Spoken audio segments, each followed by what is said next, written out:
Amigos, ya estamos de regreso en Salud en RBP, son las 10:22 de la mañana, ya listos para tratar un tema que puede afectar a muchas personas, Juan Carlos, y sobre todo generar mucho dolor, mucho sufrimiento, limitar muchísimo las condiciones de vida que puede tener en ese momento, y quisiéramos poderlos ayudar el día de hoy dándoles consejos sumamente prácticos con un especialista. Sí, porque veremos que las escaras pueden comprometer, como decíamos, las actividades cotidianas de las personas.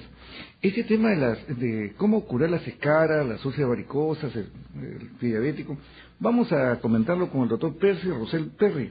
Él es cirujano plástico, autor de un libro, Manejo Básico de las lesiones cutáneas crónicas, basados en evidencia científica. Percy, bienvenido a Salud en RPP. Muy buenos días, muchas gracias por su invitación. Hemos visto, creo todos los médicos lo hemos visto, y por qué no las personas también que nos están escuchando, de repente tienen familiares, amigos, o ellos mismos que nos escuchan, de repente tienen escaras. Y entonces estoy seguro que ellos le van a decir, bueno, tengo escaras, ¿por qué se produjeron? ¿Qué había en mí para que se formaran esas escaras? Bueno, definitivamente esta es una enfermedad muy común, bastante común. Creo que ¿quién no ha tenido alguna persona conocida o un familiar que haya referido tener algún paciente, ¿no? algún abuelito o una persona que ha quedado postrada, que ha hecho lo que se conoce comúnmente como escaras, ¿no? Habría que definir primero que escara es un término mal empleado, porque escara es un tipo de lesión. Escara se refiere, en términos médicos, es aquel tejido muerto, desvitalizado. En realidad tendríamos que hablar de lo que son las úlceras de presión, que ocurren en las personas que quedan postradas mucho tiempo. Por lo general son personas que no se les brindan los cuidados necesarios. Entonces, el primer concepto que tendríamos nosotros que tener en claro es que esto es completamente prevenible, 100% prevenible. Si ocurre este tipo de enfermedad en una persona postrada es por descuido o abandono. Estas personas requieren, si se le brinda el cuidado, que es básicamente cambiarle de posición cada 2 a 3 horas, le aseguro que no sale una sola escara, ¿no? Y ahora permíteme, ha dicho abandono. Abandono por parte de la familia, abandono por parte del personal en los hospitales, clínicas, etcétera. Sí. La sumatoria a todos ellos. Es verdad, o sea, tenemos que decir las cosas como son. Ajá. Es cierto que por lo general yo observo más en algunas zonas. Yo trabajo en Padomi en salud y he visitado todo Lima, todos los conos. Y en las zonas de bajos recursos, por lo general las personas trabajan todos y el abuelito se queda solo. Así es. Entonces no hay quien lo cuide. Hay personas que tienen mejores recursos, tienen 2, 3 enfermeras o un familiar que está permanentemente cuidando. Estas personas están en mejor condición. Ahora, también recibimos pacientes de los hospitales, ¿por qué? Porque pacientes que están a veces en cuidados intensivos o están en cuidados intermedios y no se dan abasto a tener personal suficiente para estar cambiando de posición a ellos. Son muchos pacientes y el personal no se da abasto a cambiarles de posición cada 2 horas a todos ellos. Claro. A veces no se puede porque están en cierta posición que no permite. Esa base de que los haga vulnerables, ¿no? Entonces, algunos pacientes vienen de los hospitales también con escaras. Y en el caso de las escaras, ¿cuáles son las zonas donde mayor recurrencia aparecen las escaras? Principalmente zonas de apoyo, ¿no? Que van a ser, el 90% están localizadas en la cadera o en el sacro, atrás, ¿no? Ese es lo más común. También en los talones y más raramente a veces en los hombros, ¿no? Cosas más raras, pero el 90-95% son en la región de la cadera, el sacro y los talones. ¿Y qué hace que la persona termine haciendo estas úlceras de presión, estas escaras? Es decir, el tener necesariamente una enfermedad crónica, la hipertensión arterial es una enfermedad crónica, o necesariamente el estar postrado, no puede movilizarse. Ya, habría que, en realidad una úlcera crónica, por definición, es una herida que no cicatriza en un plazo determinado de tiempo. Correcto. O sea, no hay un consenso internacional en relación al tiempo. Algunos han mencionado un mes, es relativo. Al no haber un consenso, esto queda más que nada en el criterio del médico. Entonces vamos a hablar de una herida que no cicatriza en el tiempo que debería cicatrizar. Cuando eso ocurre, nosotros tenemos que pensar que detrás hay algo, por lo general. Y la úlcera crónica nos va a decir que detrás hay algo. Por ejemplo, en un paciente postrado está desnutrido, está descuidado y no se le moviliza. Entonces ahí hay una condición que está favoreciendo. En el pie diabético hay una enfermedad metabólica de fondo que está haciendo que se altere la sensibilidad de la piel en ciertas zonas de apoyo, por ejemplo, en los pies, que normalmente son zonas de apoyo. Como no hay sensibilidad debido a la enfermedad, se afecta. Entonces hay algo de fondo. La inmunidad, las defensas del cuerpo también en el diabético se afectan.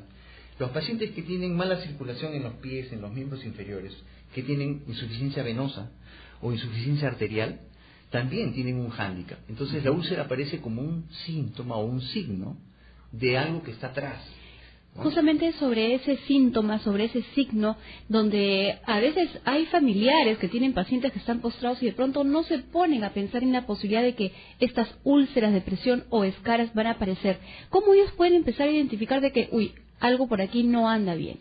Bueno, en realidad la información es importante. Como usted bien dice, hay desconocimiento. Hay una serie, yo creo, de vicios en el manejo de este tipo de problemas. Uno es información, ¿no? Muchas veces las personas recogen la información porque van a la farmacia y en la farmacia le venden la crema anti-escaras. Y eso es un negocio que no debe ser propiciado bajo ningún punto de vista. ¿Por qué? Porque hay farmacias que le venden una crema la cual, creo que recientemente ya lo han cambiado, pero durante mucho tiempo no tenían ni siquiera cuáles eran los componentes. Entonces simple y llanamente la venden como un producto anti-escaras, cuando no existe ninguna crema anti-escaras. Lo único que es anti-escaras es mover al paciente. Correcto. Entonces se comercia con una necesidad y con una falta de información. ¡Qué terrible! Nuestros programas de salud están enfocando mucho en los programas agudos, en los problemas agudos, la neumonía, la diarrea aguda, la deshidratación, lo cual son muy importantes.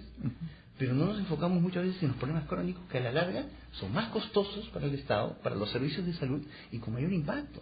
Correcto. Una úlcera de presión va a dejar expuestos zonas óseas que van a derivar en una osteomielitis crónica muchas veces. Que es una infección crónica. La persona su salud a estar minada y al final llega a ser el desenlace que lo lleva a fallecer, ¿no? O sea, son cosas que no se pueden minimizar.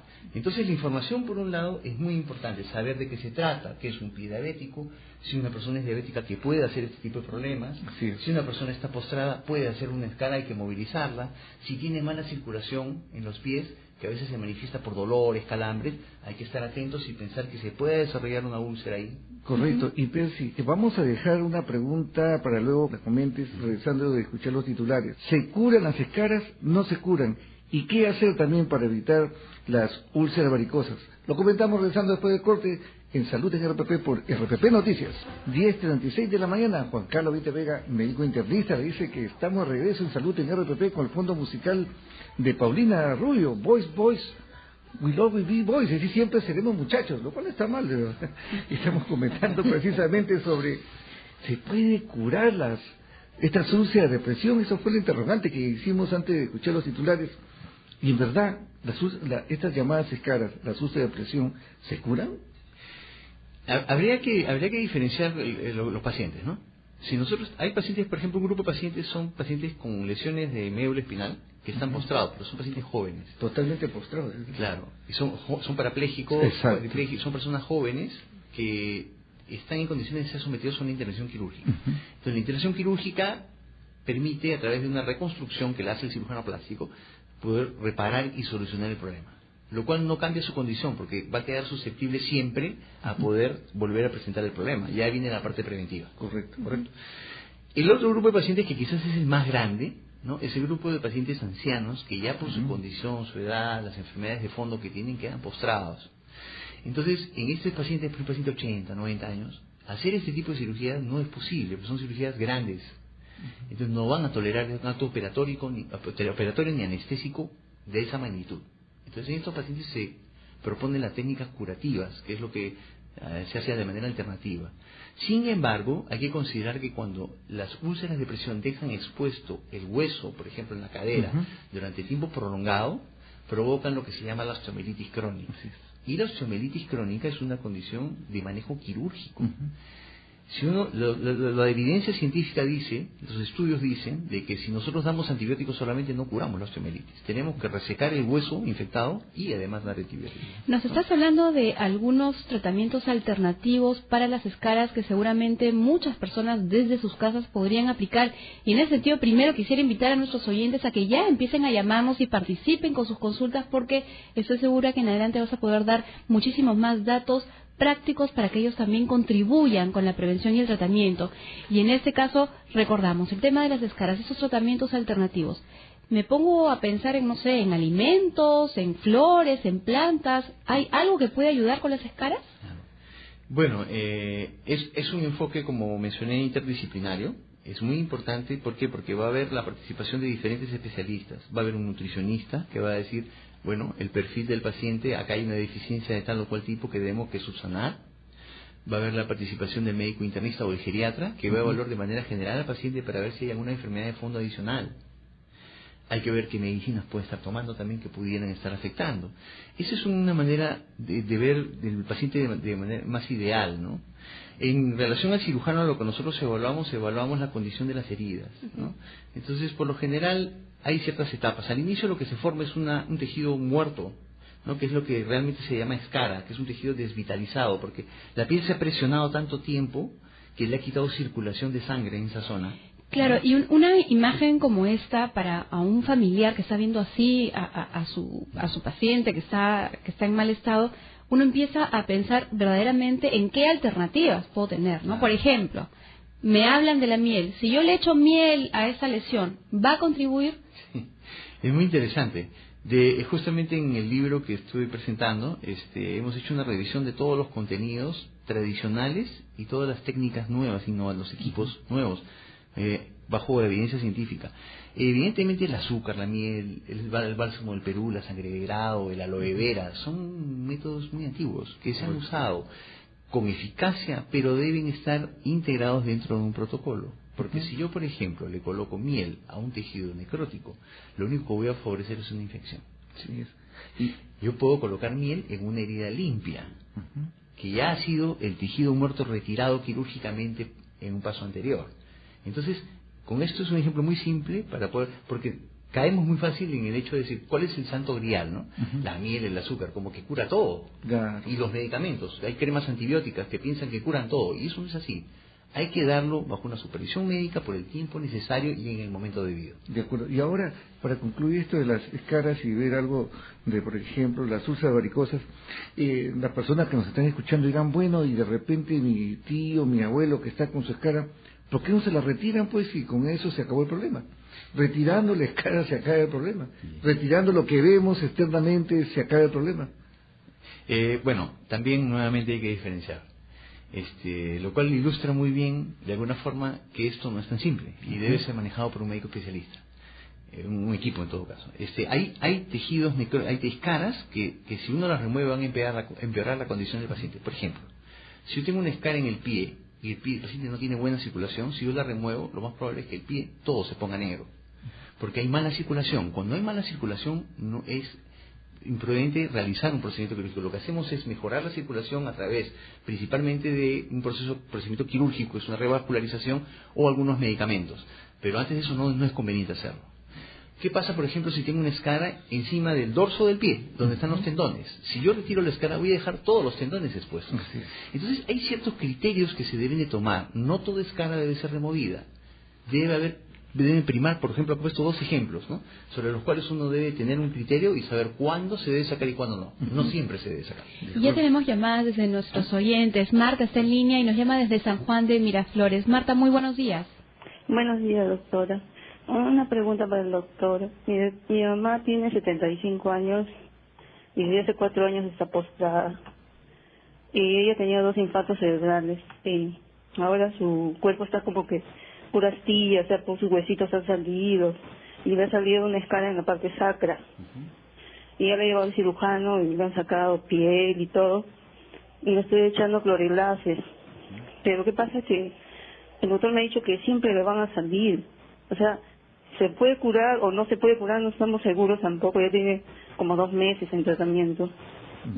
Y no sé si es cierto, porque una doctora me dijo que si no la cuidan, que si no la voltean, igualito le va a salir. Y que eso no tendría por qué salir, lo que me dijo. Marta, muchísimas gracias por tu consulta. Esto seguramente es la situación de muchísimas otras personas. Voy a pedirte que por favor demos respuesta a Marta luego de la siguiente pausa, ¿te parece? Bien, amigos, regresamos con mucho más de este tema en Salud en RPP por RPP Noticias. 10:47 de la mañana, amigos. Hoy estamos aprendiendo cómo curar las heridas que son básicas, como por ejemplo las escaras, el pie diabético y las úlceras varicosas. Vamos a recordarles nuestras líneas saludables para que usted pueda hacernos las consultas. Nos puede llamar al 212-4100, 212-7165, 0813-1400, la línea gratuita para el país. Y hay que dar respuesta a Marta, que nos llamó de San Juan de Miraflores. 75 años su mamá, lamentablemente 2 infartos cerebrales, postrada en cama con escara a nivel sacro. es el panorama. Así es. Bueno, en realidad el colega que le ha hecho estas recomendaciones tiene en buena parte razón, en el sentido de que una persona que está postrada está en riesgo de tener úlceras de presión, escalas, ¿no? Eso es real. El hecho de que uno a veces dice, no, doctor, nosotros lo movemos todo, lo movemos, sí lo movilizamos, pero no puede ser, le digo. Si ya se dio un escala es porque había un descuido. Y el fin de semana le digo, no, por el fin de semana nos vamos a pasear. Entonces ahí viene el problema. Su condición no va a variar. La lesión, la herida que presenta puede curarse, pero puede volver a presentarse nuevamente o puede aparecer en otro lado. Los cuidados deben ser permanentes. Este tipo de enfermedad es 100% prevenible. 100%. Y ya nos ha mencionado que la prevención es moviendo al paciente cada 2 horas. Es más o menos el tiempo recomendable. Tenemos más consultas, esta vez desde el Facebook. Eric nos escribe, buenos días, tengo un tío que sufrió infarto cerebral cuando joven. Toda su vida la realizó con normalidad, pero desde hace un par de años está postrado en cama. Al principio le salieron unas heridas en la cadera, se le aplicó unas cremas que fueron curando la herida, pero no del todo. ¿Qué se puede hacer? Por lo general, una causa común de que las heridas no evolucionen favorablemente es lo que mencioné anteriormente, ¿no? El problema de la úlcera de presión es que se forma una herida en una zona no muy buena, porque es una zona donde hay una prominencia ósea, hay un huesito que por ejemplo en la cadera o a veces en los talones de los pies, entonces hay un huesito debajo. Entonces cuando la piel se muere y sale, el hueso queda expuesto y nuestros huesos no están preparados para quedar expuestos al aire. Cuando eso ocurre y no se cubren precozmente, que estamos hablando de 1 o 2 semanas, ¿no? Que es un tiempo muy corto, las bacterias ingresan en el hueso y se forma lo que se llama la osteomielitis crónica, que es el problema más serio que está relacionado con estas úlceras de presión. Entonces, esa es una condición crónica. La herida nunca va a cerrar, porque ninguna herida se va a cerrar si hay una infección adentro. Entonces se forma un huequito y queda como un hueco pequeño y va drenando y drena, y a veces como que se quiere cerrar y después se abre. Eso es una osteomielitis crónica. El manejo es quirúrgico. Correcto. ¿No? Correcto. Nos llaman desde Huachipa. Luz, bienvenida a Salud en RPP. Amados doctores, muy buenos días. Buenos días. Mi querido doctor, mi mamá ha sido operada de cadera debido a una caída y se cayó 2 veces y estuvo postrada, vamos a llamarlo así, casi 1 año. Y bueno, nosotros siempre la movilizamos de un costado a otro costado de tal manera que no le salieran las escaras, pero de todas maneras le salió debido a la permanencia que tuvo durante varios meses en la cama, ¿no? Y bueno, doctor, y si me permiten ustedes una experiencia personal con mi mamá, nosotros le empezamos a poner el pellejo de carnero. Ella dormía sobre el pellejo de carnero y pueden ustedes creer, tal vez les resulte a ustedes difícil aceptar, pero es una excelente medicina para todos los pacientes que han sufrido rotura de cadera, fractura, porque de esa manera se evita que salgan las escaras. Claro, Luz, muchísimas gracias por tus aportes y seguramente así como Luz, tal vez otras personas conozcan también de la piel del carnero y lo hayan aplicado en sus familiares con buenos resultados. ¿Qué nos podrías decir al respecto? Bueno, felicito su interés de la señora, ¿no?, en llamar y en esta preocupación y en compartir su experiencia. Mire, yo le voy a decir sinceramente, bajo el punto de vista científico, que es el que me corresponde, hay una serie de mecanismos que buscan aliviar los globos de agua, la piel del carnero, hay incluso camas que se inflan y se desinflan, ¿no?, que son sistemas dinámicos, se llaman colchones especializados. Pero nosotros hemos tenido pacientes con estos sistemas y con escalas. Entonces, en realidad, lo único que es efectivo es que el paciente pueda aliviar completamente una posición a otra. Correcto. Es lo único efectivo. Si yo adicionalmente le pongo sus globos, le pongo su piel de carnero, a buena hora. Si le ingreso una cámara hiperbárica. No, que también piden los familiares de los pacientes. Sí, bueno, es un tema que se puede tocar. En realidad tiene que tener mucho cuidado, porque la cámara hiperbárica, si bien es cierto, aparentemente da algunos beneficios, aparentemente en algunos casos seleccionados, no está ajeno a tener complicaciones. Por ejemplo, puede tener hipoacusia, sordera. Es un tema muy especial, pero en relación a la preocupación de la señora, yo le diría que es bueno como complemento, pero lo mandatorio que yo recomendaría a todas las personas es que no descuiden la movilización por el hecho de tener una piel de carnero, por ejemplo. Totalmente de acuerdo. Nos vamos a Puente Piedra. Cintia, bienvenida a Salud en RPP. Aló, buenos días, doctor. Buenos días. ¿Qué tal? Una consulta. Yo tengo a mi abuelo que tiene 94 años de edad. Él ha quedado postrado. Un médico, su geriatra, nos ha recomendado que usemos unos parches y una crema antiescara, ¿no? Con la debida desinfectación de la zona y todo eso. Aparte que lo movilicemos constantemente. Pero también hay un médico que viene de su seguro y que nos dice que ha visto las escaras que se han mantenido y que puede solucionarse en el caso de mi abuelo y que lo dejemos expuesto, ¿no? Como él está usando, tiene la escara en la parte sacra y también en los pies, entonces que lo dejemos expuesto para que se pueda recuperar y se pueda sanar.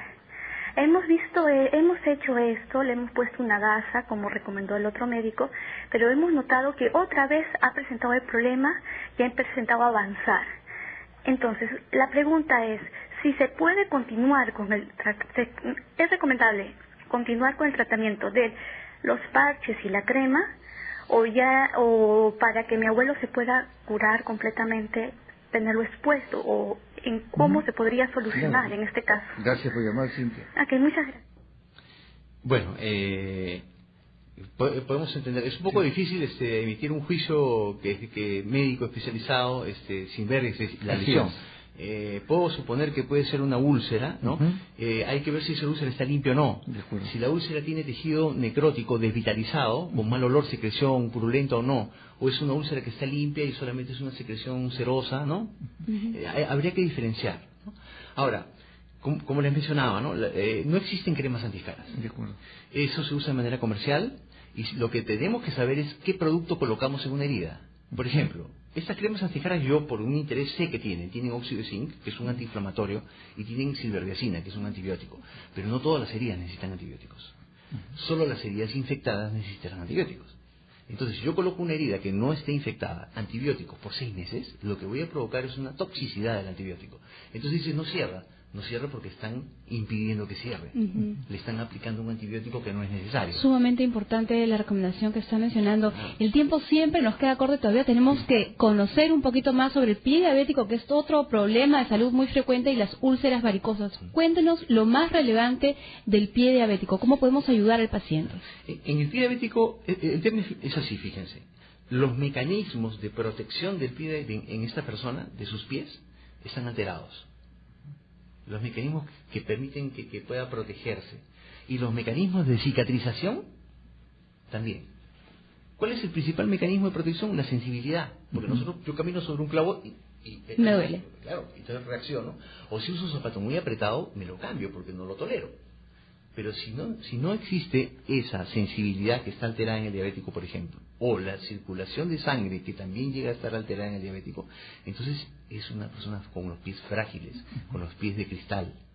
Y sus mecanismos, incluso llegando a hacerse una herida para que cicatricen, están alterados, porque no tiene buena circulación, no llegan las proteínas, no llegan los mecanismos de defensa, entonces se convierte en un caso muy complicado.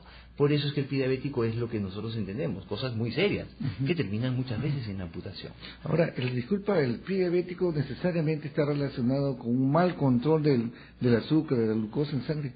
Con mucha frecuencia. En realidad el pie diabético se convierte esos son los tres grandes, son los tres grandes grupos, casi el 90% de las úlceras crónicas. La úlcera de presión, el pie diabético y la úlcera vascular, ¿no? La venosa y la arterial. El pie diabético es prevenible.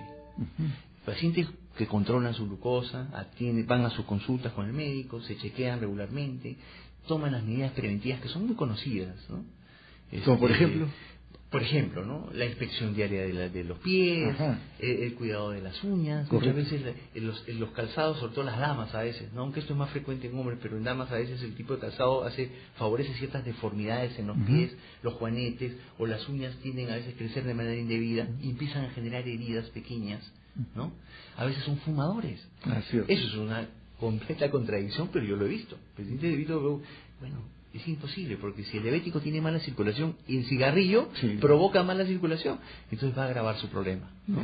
Seguimos con las consultas de los oyentes. Oscar desde el Facebook. Buenos días, mi padre de 70 años, hace aproximadamente 15 años padece de varices y en más de una oportunidad le han aparecido úlceras varicosas que se ha tratado con inyectables y otras medicinas que ahora no tengo en mente. Él se mantiene con vendas en los pies. Aparte de esto, ¿hay algún método para evitar que aparezcan las úlceras? Él regularmente camina. Muy bien. Es otro grupo, ¿no? El problema vascular. En realidad, este grupo de los pacientes que tienen heridas en insuficiencia vasculares es el más difícil. Es el más difícil. ¿Por qué? Porque el tratamiento recomendable es corregir la insuficiencia vascular. Si tiene varices, hay que corregir la insuficiencia venosa. Si tiene mala circulación de las arterias, hay que corregirlo a través de una cirugía, que es el gold estándar, es lo más recomendable, pero no siempre es posible. Entonces, estos pacientes tienen mucho tiempo su condición y no la pueden mejorar. Uno dice, vamos a cerrar la úlcera, yo puedo hacer un injerto de piel, por ejemplo, saco un poco de piel del muslo y le coloco un poco de piel encima, y me va a cerrar, pero me va a durar un año, año y medio, y nuevamente va a aparecer, porque la condición de fondo no ha cambiado. Entonces, lo recomendable que se hace es la compresión elástica. La compresión elástica hace de que mejore la insuficiencia, y eso está probado científicamente. Es un tratamiento básico. Otro tratamiento recomendado es que por lo menos buena parte del tiempo no esté parado o sentado, sino trate de reposar con los pies elevados. Yo he visto pacientes que han tenido úlceras 10 años de su vida, con úlceras extensas en ambas piernas, y se han cerrado completamente. ¿Cómo? Cosas de la vida. Se fracturó la cadera, quedó postrado, y al estar postrado con los pies levantados se cerraron las heridas. Pero cuando se recuperó y empezó a caminar, se volvieron a abrir. Entonces eso ilustra mucho cómo funciona ese sistema de irrigación. Así es. Manejo básico de las lesiones cutáneas crónicas basado en evidencia científica auspiciada por la Universidad Nacional Mayor de San Marcos, ese libro que has escrito. Sí. Un resumen del libro, del texto, por favor. Sí, bueno, muchas gracias. En realidad esta es una experiencia de más de 15 años trabajando en el PADOMI de salud, en el cual yo a través de mi experiencia he tratado de formalizar un tratamiento tan informal, tan empírico, ¿no? Tratando de buscar respuestas a por qué no trabajar de una manera más organizada este tipo de heridas tan comunes. Y he creado clasificaciones. En el año 2002 gané el premio Kelling, que es el premio de investigación nacional en salud, haciendo una nueva clasificación de pie diabético. Entonces, sobre estas clasificaciones y estas maneras de ver las cosas personales, he establecido protocolos de tratamiento, guías, que son muy simples. En realidad, hasta una persona que no es médico, ¿no? Un familiar puede con cuidado leer y entender muy bien y diferenciar un tratamiento del otro. Hay recomendaciones básicas como, por ejemplo, no usar antibióticos por tiempos prolongados, no usar antisépticos, por ejemplo, yodo le ponen a las heridas y está 3 meses con yodo, veo y la herida está zancochada prácticamente. ¿Por qué? Porque es muy cáustico. Se deben usar bajo periodos de tiempo cortos, bajo supervisión médica. A veces hay cremas, por ejemplo, que son comercializadas, ¿no? Como santos griales, que curan todo, y eso no existe. Entonces, un poco es ese mensaje, ¿no? De llegar y que llegue a estudiantes, enfermeras, médicos, especialistas, todo el equipo, ¿no? Además, a motivar al personal de salud, especialmente el médico que esté en formación, a que se acostumbre, y perdonen que hable de costumbre, a que todo lo que se lee son evidencias, porque a veces repetimos algo que es puro empirismo, y respetando, por supuesto, todo lo que heredamos y que es lo alternativo, respetamos todo eso, por supuesto, ¿no? Pero hay que basarnos siempre en evidencia. Y sobre todo saber que ahora lo podemos encontrar en un libro que es fácil de entender. Además, hemos podido tener oportunidad de darle una ojeadita y estoy segurísima que muchísimas personas quisieran saber dónde pueden encontrar este libro. Bueno, lo acabamos de presentar las semanas pasadas en la Feria Internacional del Libro, a través del stand de la Universidad de San Marcos, y estamos en el proceso de distribución, pero básicamente en este momento estamos colocándolo en Libún, que son las librerías universitarias, que está acá en Petit Suárez, y en el Colegio Médico del Perú también. Interesante, de verdad. De día, felicitaciones por el texto. Muchas gracias. Revisado completo. Y te agradecemos que hayas estado aquí hoy día en Salud RPP hablando de cómo es que se debe manejar estas lesiones por posición, por presión, que son las escaras, y también comentar un poco sobre sus varicosas y el pie diabético. Agradecemos al doctor Percy Rosel Perry por haber estado aquí en Salud en RPP. Gracias, Percy. Gracias a ustedes. Muchas gracias. Escuchamos el gran resumen de la hora y continuamos con Salud en RPP por RPP Noticias.